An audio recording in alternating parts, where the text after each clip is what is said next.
बिस्मिल्लाहिर्रहमानिर्रहीम। ज़रा ये वीडियो मुलाहिज़ा करें। अस्सलाम वालेकुम जी, डॉक्टर नाहिद आपकी गायनेकोलॉजिस्ट। मर्द हज़रात के लिए जी कि जो हम बिस्तर से पहले जो कहते हैं कि एक वो लेसदार सा मादा जो है वो उनका निकलता है। जी, तो ये जो लेसदार मादा होता है ना, ये आपकी मनी होती है। ये असल में आपकी मनी होती है जो आपके आगे वाले हिस्से में मौजूद होती है। और या फिर आप जब वो अपनी वाइफ के साथ आप ये जो भी कर रहे होते हैं, आप बिजली का हिसाब किताब उसमें जब वो फोर प्ले कर रहे होते हैं, तो ये क्या होता है कि ये लेसदार सा जो लगातार ये मादा सा जो है ये निकलता चला जाता है, जिसकी वजह से आपकी पीछे बाद में आने वाली मनी कमजोर हो जाती है। तो इसका इलाज करवाइए जी आप। ये कोई डॉक्टर नाहिद अरशद हैं, अपने आप को गायनेकोलॉजिस्ट कह रही हैं, और यहाँ बायो में लिखा है I am a licensed doctor. पहली बात तो ये कि मुझे नहीं लगता कि इनके पास कोई लाइसेंस है। दूसरा ये कि अगर इनके पास लाइसेंस है भी तो जो बातें इन्होंने इस वीडियो में की हैं, इनका लाइसेंस कैंसिल होना चाहिए। ये डॉक्टर साहिबा एक ऐसी चीज जो बिल्कुल नॉर्मल है उसे एक बीमारी कहकर पेश कर रही हैं और उसका इलाज करती फिर रही हैं। एक बार दोबारा सुने कि ये क्या कह रही हैं। मर्द हज़रात के लिए जी कि जो हम बिस्तर से पहले जो कहते हैं कि एक वो लेसदार सा मादा जो है वो उनका निकलता है। जी, तो ये जो लेसदार मादा होता है ना, ये आपकी मनी होती है। ये असल में आपकी मनी होती है जो नो मैम, ये मनी नहीं होती। उर्दू में इसे मजी कहा जाता है, मजी, नॉट मनी। और इंग्लिश में इसे प्री कम या प्री एजैक्यूलेट कहते हैं। ये सेक्सुअल अराउजल या आप कह लें जिनसी उभार के दौरान मर्द के उज़्व तनासुल से खारिज होती है। ये एक शफाफ, लेजदार और चिकना सा मादा होता है जो अमूमन उज़्व तनासुल में तनाव यानी इरेक्शन शुरू होने के बाद, लेकिन अंजाल यानी एजैकुलेशन होने से पहले खारिज होता है। ये अमल ऑटोमेटिक होता है, यानी इंसान खुद से इसे कंट्रोल नहीं कर सकता। कुछ मर्दों में सिर्फ चंद कतरे निकलते हैं, लेकिन कुछ मर्दों में एक चाय के चम्मच के बराबर मिकदार भी खारिज हो सकती है, और ये फर्क बिल्कुल मामूल की बात है। ये मादा काउपर्स ग्लैंड्स या बल्बो यूरेथ्रल ग्लैंड्स से खारिज होता है या उनसे बनता है। ये दो छोटे गदूद प्रोस्टेट के नीचे वाक़े होते हैं और बारीक नालियों के जरिए पेशाब की नाली यूरेथ्रा से जुड़े होते हैं। इवन ख्वातीन में भी इनकी तरह के गदूद मौजूद होते हैं जिन्हें बार्थोलिन्स ग्लैंड्स कहा जाता है, और वो भी जिनसी उभार के दौरान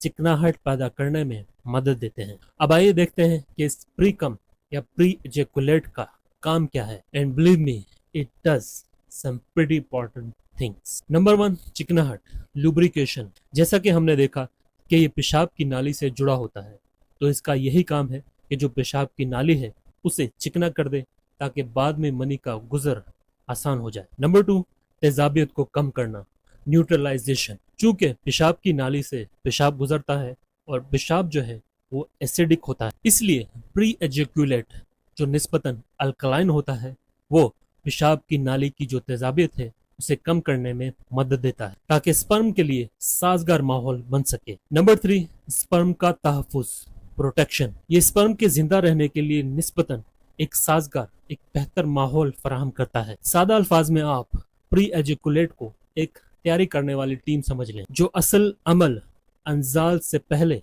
रास्ता हमवार करती है। अब आते हैं इन सो कॉल्ड गायनेकोलॉजिस्ट के उस दावे की तरफ कि क्या इस लेसदार मादे के आने की वजह से मनी कमजोर हो जाती है और आपको इसका कोई इलाज कराना चाहिए। तो जी बात यह है कि जो बात इन्होंने कही है वो निरी बकवास है। इसीलिए मैं कह रहा हूँ कि मुझे नहीं लगता कि ये कोई गायनेकोलॉजिस्ट है, क्योंकि इस तरह का काम तो वो पुराने जमाने के हकीम साहिबान करते हैं कि एक नॉर्मल चीज को पकड़ो, उसे यूं बताओ कि वो एबनॉर्मल लगे और फिर उसका इलाज बेचना शुरू कर दो। तो जी ये जो कुछ भी कह रही हैं बिल्कुल गलत है। ये बिल्कुल एक नॉर्मल अमल है, कोई बीमारी नहीं है जिसके लिए आपको किसी इलाज की जरूरत हो। इनफैक्ट इसका बिल्कुल उल्टा है, क्योंकि काउपर्स ग्लैंड्स जो हैं वो पैरासिम्पैथेटिक नर्वस सिस्टम के अंडर काम करते हैं, जो जिस्म के आराम, सुकून और जिनसी उभार से मुतल्लिक निज़ाम है। इसीलिए प्री एजैकुलेट का खारिज होना इस बात की अलामत है कि जिनसी उभार के दौरान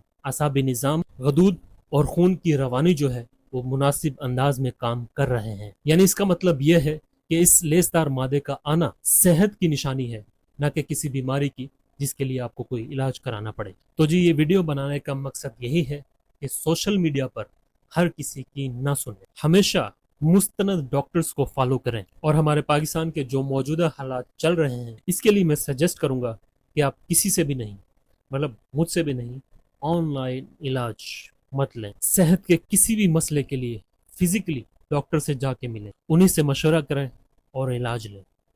well, hope you liked the video. Thank you for your time. Allah Hafiz.